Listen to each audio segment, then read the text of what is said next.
What's the one thing holding your projects back from greatness? I have to be upfront with you and let you know that the secret in project management is not project management tools, but you're thinking, well, then what is it? Well, let me ask you this. If you could just master just one elite skill, how would that revolutionize your career? So I ask you, what's holding you back from being the project manager that we know you could be, that you should be, and you're capable of being? You mind if I share a quick story with you? You see, the first time that I realized that it was more about the people aspect of leading projects versus the project management software aspect is when I went to an organization and they didn't have any project management software. I went in there and said, "Hey, could I see your Microsoft project so I can start building my schedule out?" And I would like to use either Slack or Asana, for two-way communication. And my manager looked at me, he said, Edward, let me show you where all of that is located. So he walks me over. We walked back to my desk because I went over to see him. And we went in my cube. He said, you see that thing called Microsoft Office Suite? I was like, yeah. He said, that'll house everything that you need. And we both just fell out laughing because it made me realize that sometimes we can get so caught up in the project management software, which is important, but we forget about the ability or the reality is about leading project is connecting with people.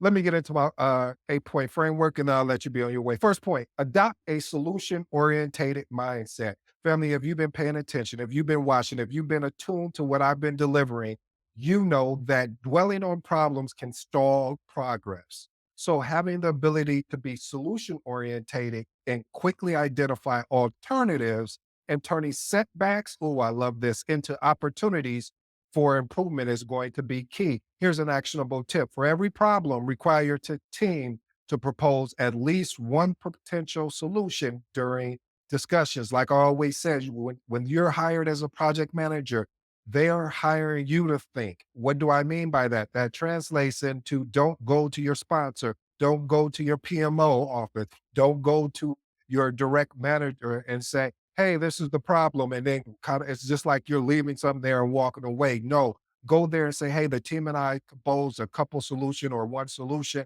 What are your thoughts around this? Is this something that we'll be able to move forward with, or do you have any additional thoughts? Now I'm bringing them into the conversation. And now if they find something, a gap, or because they've been there for a while, they may suggest alternative solutions. Also, one of the biggest things that I see, especially when it comes to scope, when you're facing scope creep in a project, instead of, again, focusing on the delays, explore how you can reprioritize features and negotiate on phase rollout. Point number two, be comfortable with ambiguity. You projects, rarely have all the details, especially at the beginning. So having the ability to make decision in a uncertain state of mind is going to be a key trait for a successful project manager. Wait before you get nervous. Let me explain. Here's an actionable step. Practice making decisions with 70% of the information. I'm not saying going there with no information. I'm saying I put a number of 70% because I think that's a fair enough number, even 50%. And what this allows you to do is learn fast, fail fast, and redirect versus you're waiting and waiting and waiting, especially if you have a product or service which you are competing against another organization and you've been hired by the client. They would rather you fail fast and soon and find out what the issues are versus getting to 100%, say, okay, we fully got it. And this is what, and by that time, the market may have shift. And that's why I also talk about this is when new and launching new products, market conditions and customer needs may shift. Be flexible and acting on incomplete information keeps you definitely ahead. Point number three, cultivate a proactive project team management.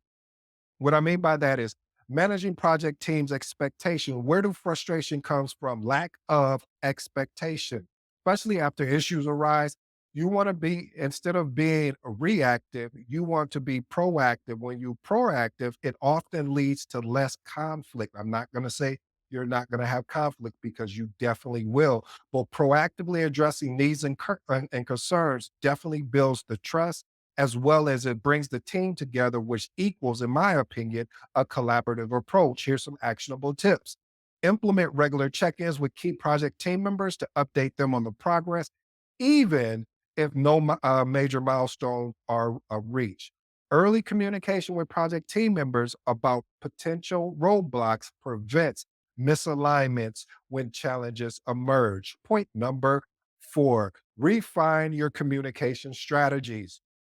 Now, I will let you know that when you refine your communication strategies, it's going to set you apart. When you refine your communication strategy, it is going to require extra work that at moments you're going to be frustrated and say, why do I have to communicate with this team member on Teams or Slack or Asana when this other team member I have to communicate email? You have to understand this is about being an exceptional project manager. If you want to be average, then do that average thing. But I can, if you're listening to me, if you're paying attention, I know you don't want to be just average, because you wouldn't be here today. So, because of that, different stakeholders have different information needs. So, tailoring your communication style ensures that everyone receives the information they need in the format they can act on. Again, family, I will say this, I will preface this: you need something from them. They don't need anything from you. So, and you're the coach and you're the leader of that team. And if you're unable to deliver, then and find out where they're at in the project or the task that they're working on, how can you communicate that up and down the ladder? Actionable steps. Create a communication plan that specifies the audience, frequency, and method of communication for each stakeholder group. Now, always, I also would recommend, family, is that when you have your communication plan in place, I would look at revisiting this maybe once a month or quarterly, just to see if there's any communication uh, ways that need to be tailored based on since last time you met. And the reason why, there may be some changes within your stakeholder or your project teams that, yeah, they may wanted it via Teams. Plus, this holds them accountable of saying, well, hey, if they say, well, why you're not sending this to me through email? Well, you could say, well, I looked at the communication management plan and you told me that you wanted all communications or all correspondence sent through you through Teams with a follow up via email. Point number five, think of risk management as a daily discipline. I always smile when I see this, is because I was working with this project manager, new project manager, and we both had a laugh because he shadowed me for a minute and then he was like, why every time when you have a meeting, the first agenda topic is about risk? And the reason why is because risk management is not a one time activity. You don't go through a risk strategy and then you say, you just put that artifact away. No, it's continuously revisiting risk and their mitigation strategies to ensure you stay ahead of these emerging threats. So my actionable tip and what I shared with him was, hey, the reason why I do this is because first, I want to ensure that we're setting up, first of all, a weekly risk review meeting. And then secondly, I want to make sure I'm holding people accountable during our weekly meeting. Now, this gives me an opportunity to continuously touch the risk register and understand where we are with the particular risk.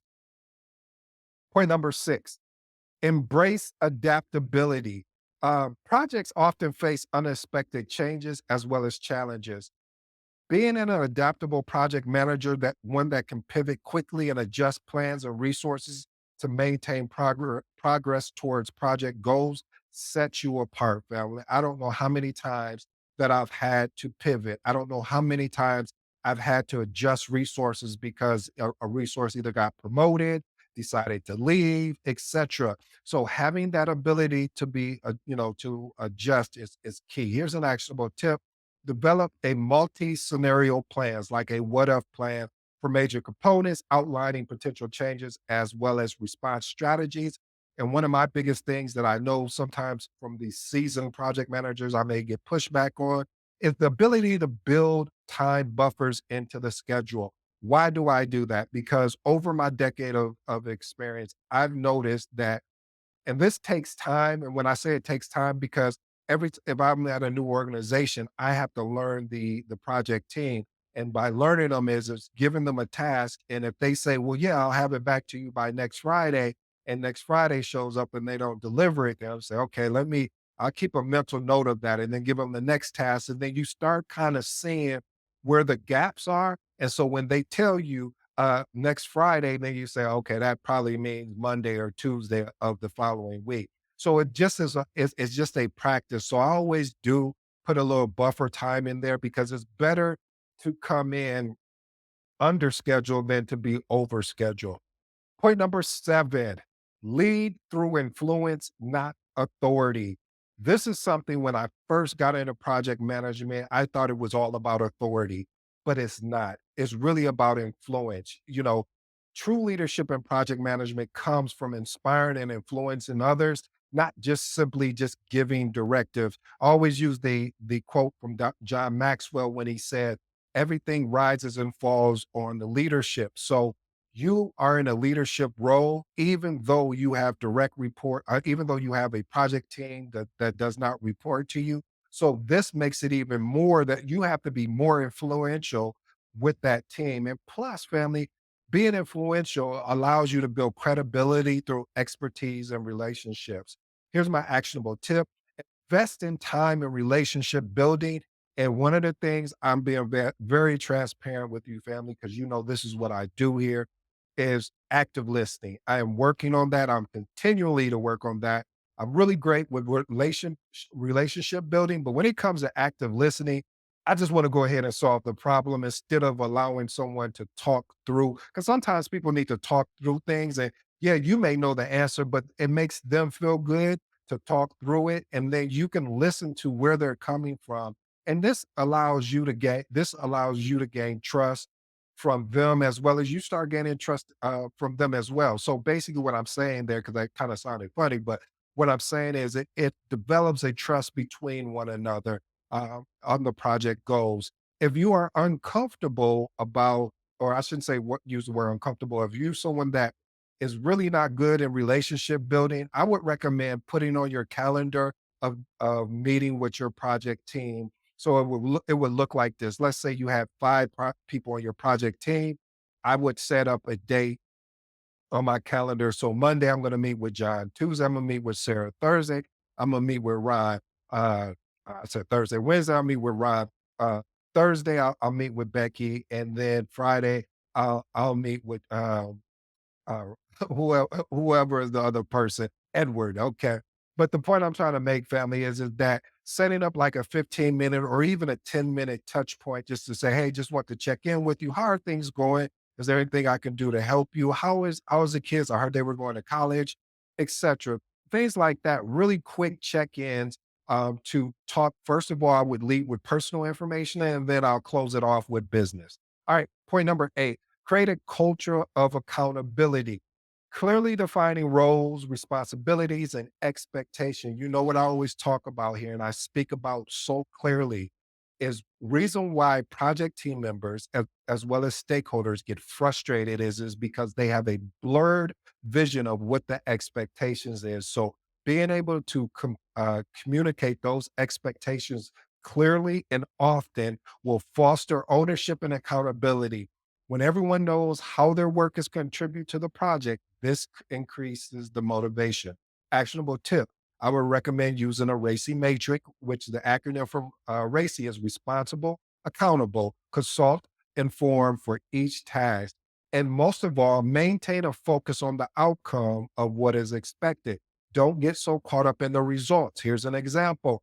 If I take a piece of paper and I throw it in the garbage can, and you take a piece of paper and walk it and put it in the garbage can, the outcome was us getting the piece of paper in the garbage can. The result is more or less about how we went about doing it to get to the outcome, if that makes any sense. Let me give you my 2 bonuses and then I'll go ahead with my closing remark.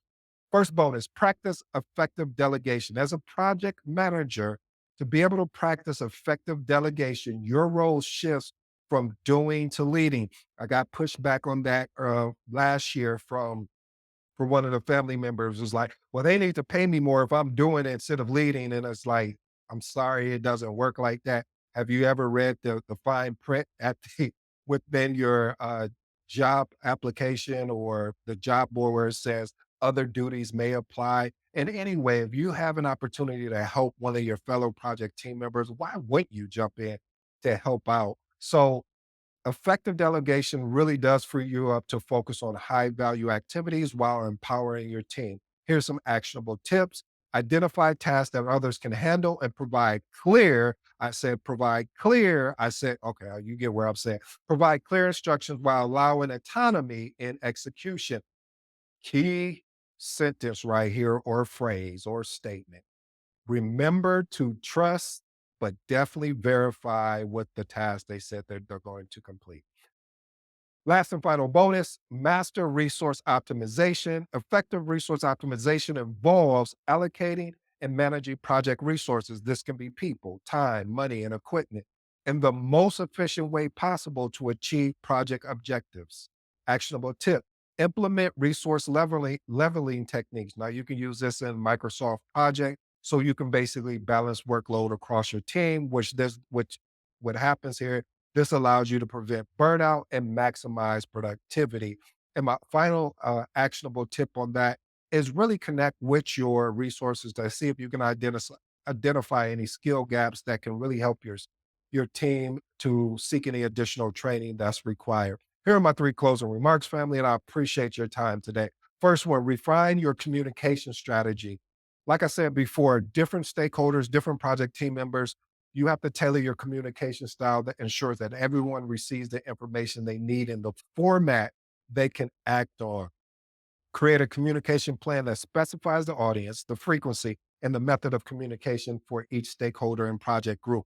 Point number two, embrace adaptability. Like I said, a project manager that is adaptable, that can pivot quickly, that can adjust their plans, that can and have the ability to keep their eye on the prize, or translation, keep their eye on the actual end goal, is going to move further and faster than a project manager that can't. So I would recommend develop a multi-scenario plan, sort of like a what if plan for major project components, outlining potential changes and response strategies.